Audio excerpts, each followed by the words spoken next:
주역 45강 택지 취해에 대해서 살펴보도록 하겠습니다.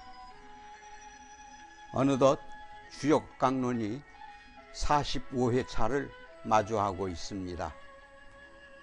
여기에서 취해는 모으다, 모이다의 뜻입니다.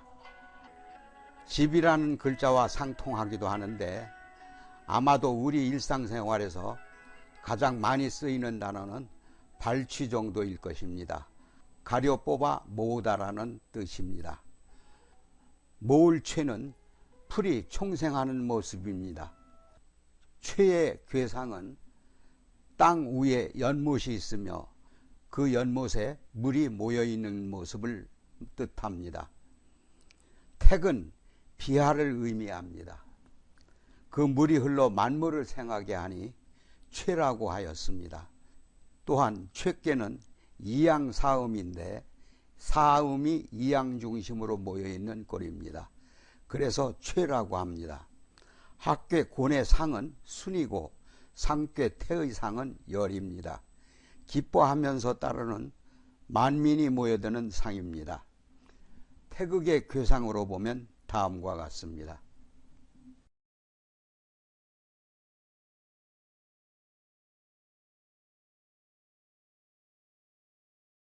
사물들이 서로 만나게 되면 그룹을 짓게 되니 이것이 바로 취가가 국괴의 다음에 오는 이유입니다. 취괴의 괴 모양을 살펴보면 택괴가 위에 있고 곤괴가 아래에 있습니다. 연못이 땅 위에 있는 모습은 물이 모여 있는 모습입니다. 그러므로 취라고 한 것입니다. 택지 취에 대해서 괴설을 살펴보겠습니다. 택은 물을 저장하고 땅 또는 물을 저장하는 뜻으로 모든 물질이 모여듦을 상징하므로 혜택을 받게 됩니다. 따라서 잠재력도 있어 한번 사업을 벌이면 만사가 잘 되어 갑니다.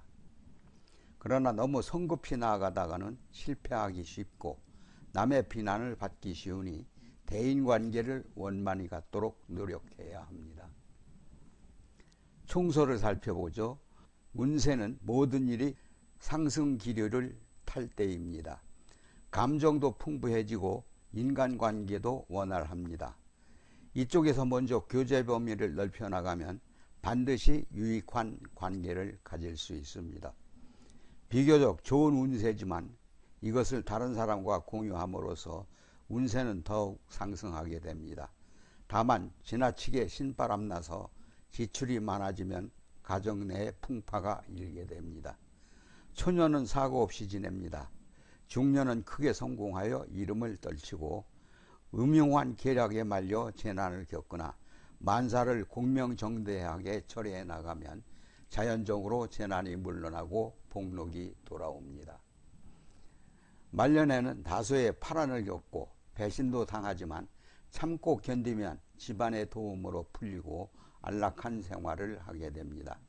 여자는 초년 고생수가 있으나 중년에 들어서부터는 뜻밖의 귀인의 도움으로 재물을 모으고 추앙을 받습니다. 그러나 횡재의 수에 횡액의 수도 끼어 있으니 항상 조심을 해야 합니다. 말년은 편안한 생활을 누릴 수 있으나 한때 큰 병으로 고생할 수도 있습니다. 위대한 인물을 얻기에 이롭습니다. 바른 길을 택하면 크게 발전합니다. 건강은 한번 중병을 앓게 됩니다. 가슴의 병, 간장병에 유의해야 합니다. 사회 물질 면에서는 투자나 신규 사업은 다른 사람과 협력하면 성공률이 높습니다. 동료의 체면을 세우는 것에 유의하면 만사가 뜻대로 잘 되어갑니다. 괴사를 좀 살펴보겠습니다. 최형, 왕격, 유묘, 리견, 대인, 형, 리정, 용대, 생길, 리, 유유, 왕. 최괴의 최는 모여든다는 뜻입니다. 만물이 모여들어 풍성해지고 인심이 모여들어 한마음이 되면 모든 사회 현상이 여유롭고 풍족해집니다. 아랫괴가 곤인이 순의 의미가 있고 윗개가 태이니 열의 의미가 있습니다. 만민이 기뻐하고 따르고 모여드는 상입니다. 또한 연못이 땅 위에 있으니 물이 모여들어 저수지를 이룬 형국입니다. 게다가 구호는 중정을 얻고 있고 육이는 내꾀의 중정을 얻어 아주 제대로 정응을 하고 있습니다. 그러한 감흥에 충만해도 최의 의미가 있습니다. 이러한 최께의 시기야말로 제사를 드릴 만한 위대한 시기라고 할 수 있습니다. 제사를 드리는 대묘야말로 조상의 영혼들이 모이는 곳이며 최께의 상징처입니다. 그래서 왕께서 대묘에 이릅니다. 가는 격이라고 발음하는데 이른다라는 뜻입니다. 여기에서 있을 유자는 의미가 없는 접두어입니다. 맨 처음에 음효인 효사를 살펴보겠습니다. 유부, 부종, 내란, 내취, 약호, 일익, 위소, 물, 휼, 왕, 무, 구. 이 효사에 대해서는 많은 다양한 해석이 있습니다. 최께는 사람들이 많이 모여드는 분위기의 꾀입니다. 곤궁의 시대가 아니고 풍요의 시대이며 고독의 시대가 아닌 함께함의 시대입니다. 이런 때일수록 인간관계가 중요합니다. 초육은 자기를 지키려는 성실함, 그리고 자기와 정응하는 구사와의 관계를 지키려는 성실함이 있습니다. 구사는 강의한 정의로운 인물입니다. 그런데 초육은 세 음효가 모여있는 좀 난잡한 분위기 속에 있습니다. 유암하고 부중정하며 절조가 없습니다. 그래서 정응하는 구사와의 관계를 버리고 가까이 있는 유기, 육삼의 음사한 무리들과 사귀면서 구사와의 관계를 지켜내지 못하는 경향성이 있게 됩니다. 유부는 두 음효의 장난에도 불구하고 구사와의 약속을 지키려는 성의가 있다는 뜻입니다. 그러나 부종은 그러한 성의가 있음에도 불구하고 끝내 그 절조를 지켜내지 못한다는 뜻입니다. 이렇게 되면 초육의 마음이 어지럽혀지거나 음사의 무리에 휩쓸리고 말게 됩니다. 이효를 살펴보겠습니다. 인길, 무구, 분해리, 용약. 두 번째 음효인데요. 이 효사는 비교적 해석이 용이하고 그것이 말하고자 하는 메시지도 명료합니다. 유기는 유순하고 또 중정을 얻고 있습니다. 음우의 음효입니다. 그리고 구호는 천자와 음양을 바르게 감응하고 있습니다. 강건종친의 천자 구오와 유순중정의 유기의 교감과 융합은 이상적 관계, 즉 만물의 생성에 당연한 길을 제시하는 것입니다. 여기 모두의 인, 길이라고 하는 것은 이 둘은 서로가 서로를 잡아당기는 것이 기운을 창조한다는 것입니다. 유기는 현재 초육과 육삼, 소인의 무리에 둘러싸여 있습니다. 이럴 때는 역시 구오에 당겨주는 힘이 최의 결정적인 역할을 합니다. 구오와 육이가 서로 당길수록 길합니다. 허물을 남기지 않고 생생의 길에 참여할 수 있게 됩니다. 삼효를 살펴보겠습니다. 세 번째 음효인데요. 취여, 차여, 무유리, 왕무구, 소린. 육삼은 음효의 소인입니다. 중의 자리를 벗어난 삼의 자리이며 음효 양유이나 부정합니다. 부정하기 때문에 여기 취여는 모이려고 하는 모습입니다. 그런데 차여는 모이려고 해도 모여지지가 않아 한숨만 푹푹 쉬고 있는 형상입니다. 그런데 육삼에게 남은 선택은 단 하나. 아무리 음욕길이라 할지라도 자기가 접근할 수밖에 없는 최후의 보류는 형식적으로 응의 관계에 있는 상륙밖에는 없습니다.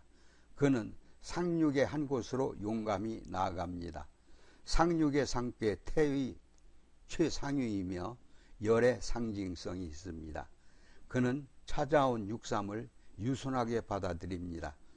따라서 육삼에게 허물은 남지 않습니다. 그러나 상육은 음이고 육삼도 음이기 때문에 진정한 최의 교섭은 이루어지지 않습니다. 상육은 위가 없습니다. 그리고 가생이로 밀려난 말단의 음요입니다. 그러니 육삼에게는 약간의 아쉬움은 남을 수 있습니다. 사효를 살펴보겠습니다. 대길무구, 네 번째 음요인데요. 이 구사의 효사는 매우 많은 문제를 포함하고 있습니다. 우선 상사가 없이 점사만 있는 희귀한 예에 속합니다. 점사만 남아있기 때문에 그 해석은 정확한 근거는 있을 수 없습니다. 점사에 대한 논리적 근거를 제시할 수 있는 상의 관계 양상이 여기에 전혀 나타나 있지를 않습니다. 무구의 설명은 실로 간단합니다. 그러나 이 두 마디를 어떻게 토를 달아 연결하는가에 따라서 의미는 달라질 수 있습니다. 역사적으로 문제가 되는 현토 방식은 크게 대길하니 무구하다라고 하는 것과 대길이면 무구로다라고 하는 것으로 나뉩니다.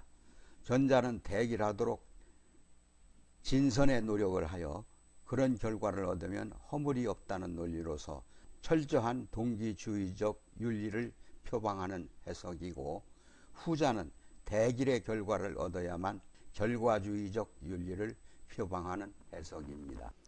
오효를 살펴보겠습니다. 최유의 무구, 비부, 원영정, 회망. 다섯 번째 양효인데요. 이것은 천하의 인민을 거느리고 또 그들의 신망을 얻고 있는 훌륭한 천자에 관한 이야기입니다. 구호는 천자의 위이며 또 최괴의 전체의 주요입니다. 강관한 덕성을 지니고 있으며 또 중용의 위를 얻고 있습니다.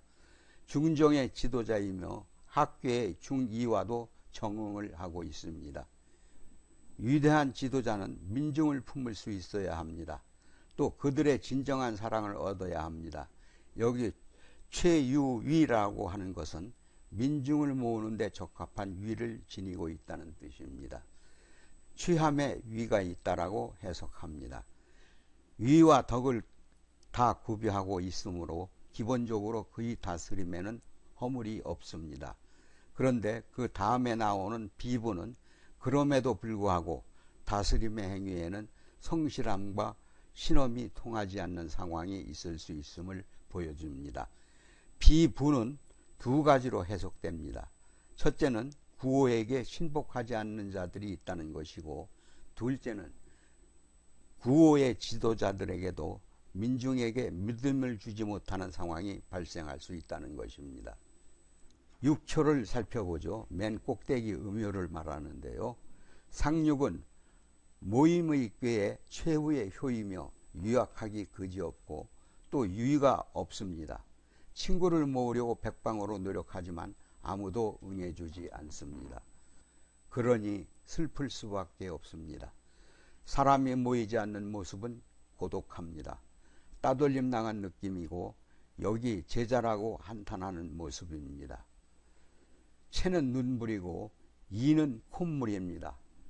상육은 한탄하며 눈물과 콧물을 흘립니다. 그렇게 슬퍼할 수 있다는 것 자체가 상육의 본성을 나타냅니다. 그리고 최꾀는 끝납니다. 막이 내리면 또다시 새로운 국면이 시작됩니다.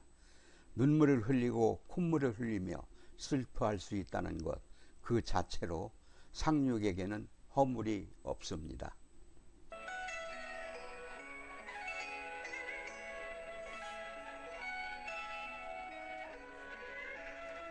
지금까지 45강인 택지 최에 대해서 살펴보았습니다.